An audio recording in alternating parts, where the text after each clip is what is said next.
You have to be, whatever you, if you perceive yourself as mind, if you perceive yourself as this body, this mind, this person, you have to be doing this through a perception of time. We believe in time. We think it's real, it exists. It appears to be moving. It comes in cycles or circles. Like the seasons. The spring is not here at the same time as winter. It's not here at the same time as summer. It's not here at the same time as autumn. But who said, you see? Whoever gave the seasons names, were trying to separate the seasons to make time appear as if it's longer. You see, if it's just one season, can it then be 1 year? The names, the words, the way we give things meaning, we create time. No, I'm okay with time, you know. I'm okay with the seasons and the names. I'm okay with the identifications to most things. But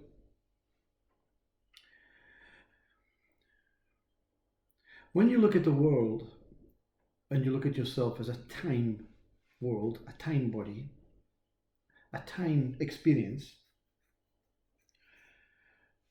and you want to see, let's say, God. Well, God would then have to be from the beginning of time until the end of time. So God, whenever time started, regardless of time starting, God is at this end of the spectrum of time, the beginning, or the furthest back, centuries behind. And so does God then die every time another human being dies? Because that human being, that mind,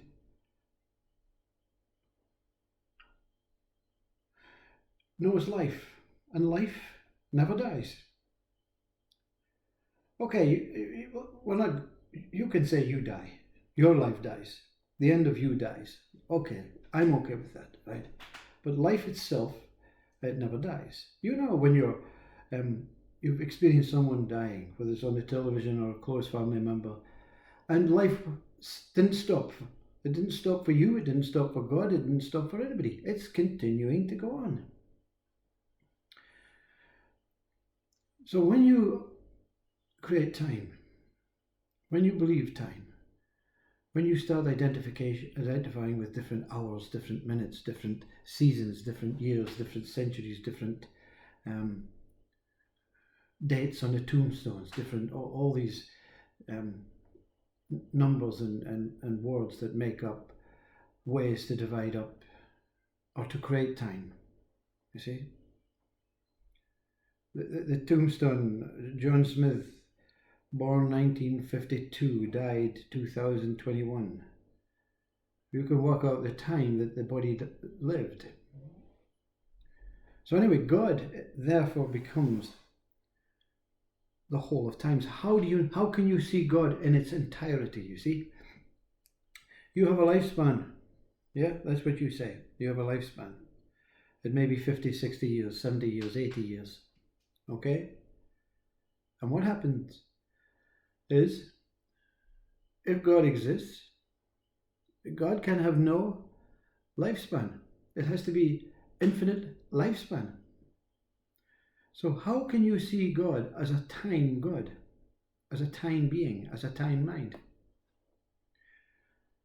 The experience of God from the time mind, from the identification, person, me, human state, is God is going everywhere. It's going everywhere. Oh, wait, it's in the past. No, it's in the future. It cannot be located.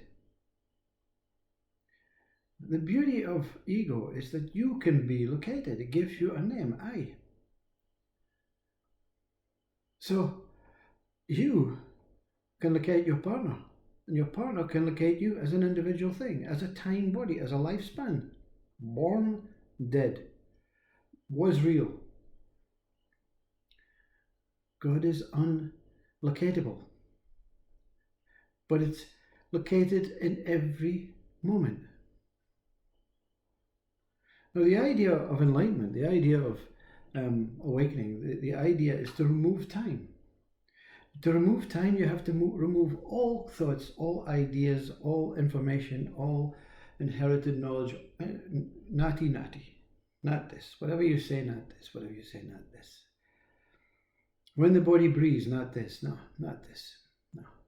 You're not removing all the words and all the objects and all the names are outside of you. You're removing yourself, your body, your state, your belief system, your attachments, your relationships, your associations.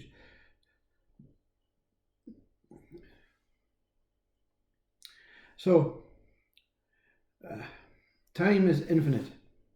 Time is infinite. Therefore, God is infinite. Therefore, to see God, you have to see that every single moment of every single time moment of every single season and every single day and every single minute and every single year and every single century is existing, but it's going to change with how you perceive life. So God has to change. God is the change in your life. God is the moving change in your life, the time change in your life, the mind-time change in your life. And the next life, and the next life, and the next life, and the next life, and the next life. No beginning, no end, infinite God.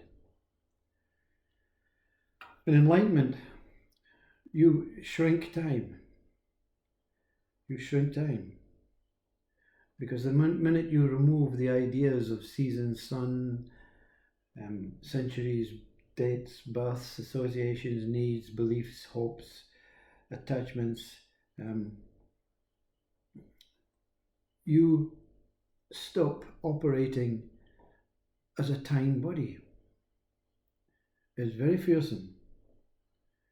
Very fearsome to meditate and meditate until you disappear. Because the moment you disappear, the mind's going to say, "Ooh, I saved you. I saved you," you see. No, you say, "Not this, mind, not this. No. Thank you. Not today." Back in meditation. And you're going to fall out of time. And you're going to fall into that one God, that timeless God.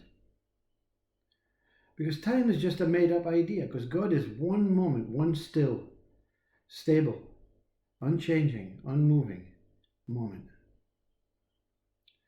And it gives life to everything about itself through consciousness, through the moving, through the God is I, consciousness, So the minute you use I am, you experience God in time. You cannot experience God in an enlightened state. But the mind can deny what God is. The mind always denies what God is. It comes up with names to dispute. There's a God, atheism. How could God be good? You know, there's wars everywhere. God doesn't exist. God must be a real sadist. God must be this. God must be that. So the mind creates more identities to get rid of this subject. Because God is a subject. Time is a subject. You're real. God is real. When time takes over the subject, and the subject takes over time, everything becomes subjective, and everything becomes time. Subjective means we don't know. So to know God, you have to eliminate time. You have to eliminate all aspects of yourself, and you have to drop into the ocean out of time. How to do it, you see? Like Mooji,